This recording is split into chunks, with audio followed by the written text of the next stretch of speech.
എല്ലാവർക്കും താരും തളിരും കൃഷി അറിവുകളിലേക്ക് സ്വാഗതം. ഞാൻ നിങ്ങളുടെ സ്വന്തം മിട്ടു. ഇന്ന് നമ്മൾ ചർച്ച ചെയ്യുന്നത് അവക്കാഡോ തൈകൾ എങ്ങനെ ഗ്രാഫ്റ്റ് ചെയ്യാമെന്നതാണ്.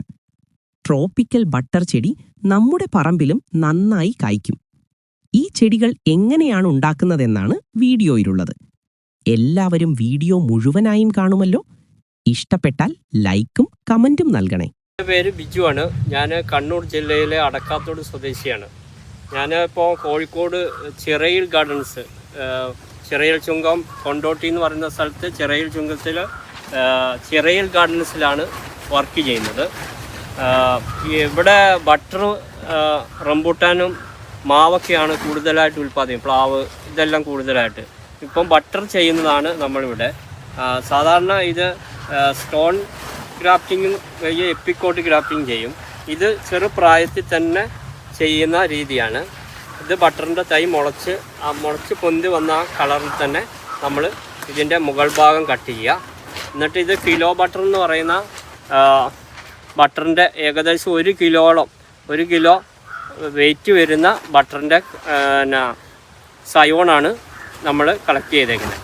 ഇവിടെ ചെയ്യുന്നത് കിലോ ബട്ടർ ചെയ്യുന്നുണ്ട്, ട്രോപ്പിക്കൽ ബട്ടർ ചെയ്യുന്നുണ്ട്, അതേപോലെ ഓൾ സീസൺ ബട്ടർ. ഏത് സമയവും കായുണ്ടാവും. എന്ന് വെച്ചാൽ മൂത്ത കായുണ്ടാവും, ഇളം പിഞ്ച്, ഇടത്തരം പ്രായമുള്ളതാവും, പിഞ്ച് ചെറിയ കായുള്ളത്, അത് ഓൾ സീസൺ ബട്ടർ എന്ന് പറയും. ഇത് കിലോ ബട്ടറാണ്. ഇത് വർഷത്തിൽ ഒറ്റ പ്രാവശ്യം കായ്ക്കുള്ളൂ.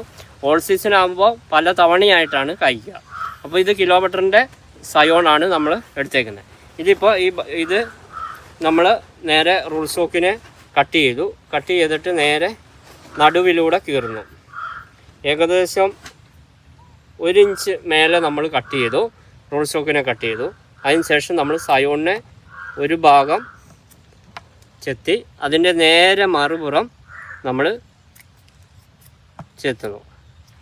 ഇപ്പോൾ ഒരു ആപ്പിൻ്റെ ആകൃതിയിൽ നമ്മളിതിനെ ചെത്തി ഇതൊരു വി ഷേപ്പിൽ നമ്മൾ കട്ട് ചെയ്തു. വി ഷേപ്പിൽ. അതിനുശേഷം ഈ റൂൾ സ്റ്റോക്കിലേക്ക് ഇത് ഇറക്കി വെക്കുന്നു. കറക്റ്റായിട്ട് ഏതെങ്കിലും ഒരു വശം കറക്റ്റാക്കുന്നു. അതിനുശേഷം നമ്മൾ ഈ പ്ലാസ്റ്റിക് ഉപയോഗിച്ച്, ബഡ്ഡിങ് ഷീറ്റ് ഉപയോഗിച്ച് നമ്മൾ ഇതിനെ കെട്ടുകയാണ്. ഇതിനെ മെല്ലെ വലിച്ച് ടൈറ്റ് ചെയ്ത് നന്നായി മുറുകണം. ഏറ്റവും മേൽഭാഗത്ത് എത്തിയതിന് ശേഷം താഴേക്ക് ഇറക്കി ഇതിൻ്റെ ഉള്ളിലേക്ക് എടുത്ത് കെട്ടും. നന്നായി ടൈറ്റ് മുറുകിയിരിക്കണം. അതിനുശേഷം നമ്മൾ ഈ സിപ്പപ്പ് കവർ ഇതിനെ കവർ ചെയ്യുക. ഈ സയോണിലെ ജലം ബാഷ്പീകരിക്കാൻ പാടില്ല. പിന്നെ ഒരു കുമ്മിഡിറ്റി കിട്ടാൻ വേണ്ടി എന്ത് ചെയ്യുക, നമ്മൾ ഈ കവറിട്ട് വെക്കുന്നു. പിന്നെ വേറെ ഒരു സ്റ്റോൺ ഗ്രാഫ്റ്റിംഗ് എന്ന് പറഞ്ഞാൽ അത് എപ്പിക്കോട്ട് ഗ്രാഫ്റ്റിംഗ് എന്ന് പറയും. ഇത് സ്റ്റോൺ ഗ്രാഫ്റ്റിങ്. നമ്മൾ ഇലകൾ 4-5 ഇലകൾ നിർത്തി, അടിയിലകൾ നിർത്തിയിട്ട് നമ്മൾ ഇച്ചിരി മൂത്ത തയ്യ, ഏകദേശം 2-3 മാസം പ്രായമായ ചെടിയെ നമ്മൾ ഇതേപോലെ ഇലകൾ നിർത്തി ചെയ്യുന്നുണ്ട്. അപ്പം നമ്മുടെ വിത്തിൻ്റെ പവർ കഴിഞ്ഞു, പുതിയ വേരുകൾ വന്നതിന് ശേഷമാണ് ചെയ്യുന്നത്. ഇതും ഇതേപോലെ തന്നെ മുകൾ ഭാഗം കട്ട് ചെയ്യുന്നു, നേരെ നടുവിലൂടെ കീറുന്നു. അപ്പോൾ നമുക്കൊരു വി ഷേപ്പിൽ നമ്മൾ ഇതിനെ കട്ട് ചെയ്തു. അതിനുശേഷം നമ്മൾ കിലോ ബട്ടറിൻ്റെ സയോൺ എടുത്തു. നമ്മളാദ്യം ഒരു വശം ചെത്തി, ഇനി ഇതിൻ്റെ നേരെ മറുപുറം അതേപോലെ ചെത്തി.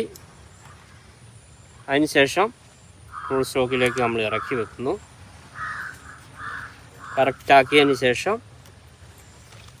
നമ്മൾ ബഡ്ഡിങ് ഷീറ്റ് ഉപയോഗിച്ച് കെട്ടുകയാണ്. ആദ്യം ഒന്നെടുത്തു, രണ്ടാമതൊന്നും കൂടെയായി.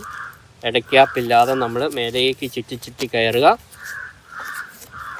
ഇനി എവിടെയെങ്കിലും മാറി നിൽപ്പുണ്ട്, അത് നേരെയാക്കി വലിച്ച് ടൈറ്റ് ചെയ്ത് മേലെ എത്തിയതിന് ശേഷം താഴേക്ക് ഇറക്കി ഒരു വലിച്ച് ഉള്ളിലേക്കെടുത്ത് നമ്മൾ മുറുകി. ഇനി ഇത് ഏകദേശം 25 ദിവസം കഴിയുമ്പോൾ 20 ദിവസം കഴിയുമ്പോഴത്തേനും ഇതിങ്ങനെ മൊട്ട് വരും. ഏകദേശം 25 ദിവസം ആകുമ്പോഴത്തേനും ഇല വിടർന്ന് തുടങ്ങുമ്പോൾ നമ്മൾ ഈ സിപ്പപ്പ് കവർ ഊരി മാറ്റും. അതുവരെ ഇതിൻ്റെ മുകളിൽ കൂടെ 2 നേരം നനച്ചു കൊടുക്കും. രാവിലെ ഒരു 11 മണിയാകുമ്പോഴും പിന്നെ വൈകുന്നേരം ഒരു 3 മണിക്കും. നല്ല ചൂടുള്ള സമയത്ത് നനച്ചു കൊടുത്താൽ നല്ല കുമിഡിറ്റിയും ചൂടും തണുപ്പും കൂടെ വരുമ്പോൾ പെട്ടെന്ന് മൊട്ട് വന്ന് ഇല വിടരും. നന്നായി പിടിക്കുകയും നന്നായി മൊട്ട് വരികയും ഇല വിടരുകയും ചെയ്യും. ഈ 2 നേരം നനയ്ക്കുക, 11 മണിക്കും 3 മണിക്കും. ബട്ടർ എന്ന് പറഞ്ഞു കഴിഞ്ഞാൽ നമ്മുടെ സീഡിട്ട് മുളപ്പിച്ച് കഴിഞ്ഞാൽ നമുക്ക് ഒരുപാട് വർഷം കഴിയും. ഏകദേശം ഒരു 5 വർഷം തൊട്ട് 7 വർഷത്തിനിടയിലൊക്കെ കായ്ച്ചു തുടങ്ങുള്ളൂ. ഒന്ന്. രണ്ടാമത് ഇത് വലിയ ഹൈറ്റിലേക്ക് പോയിട്ടേ കായ്ക്കുകയുള്ളൂ സീഡിട്ട് മുളച്ച് വന്നാൽ. എന്നാൽ ഗ്രാഫ്റ്റ് ചെയ്താൽ ചെറുപ്രായത്തിൽ തന്നെ ഏകദേശം 2 വർഷം കഴിയുമ്പോൾ തന്നെ കായ്ച്ചു തുടങ്ങും. കാരണം നമ്മൾ കായ്ച്ചുകൊണ്ടിരിക്കുന്നതിൻ്റെയാണ് നമ്മൾ സയോൺ എടുക്കുന്നത്. അപ്പം നേരത്തെ 2 വർഷം തൊട്ട് 3 വർഷം തൊട്ട് കായ്ച്ചു തുടങ്ങും.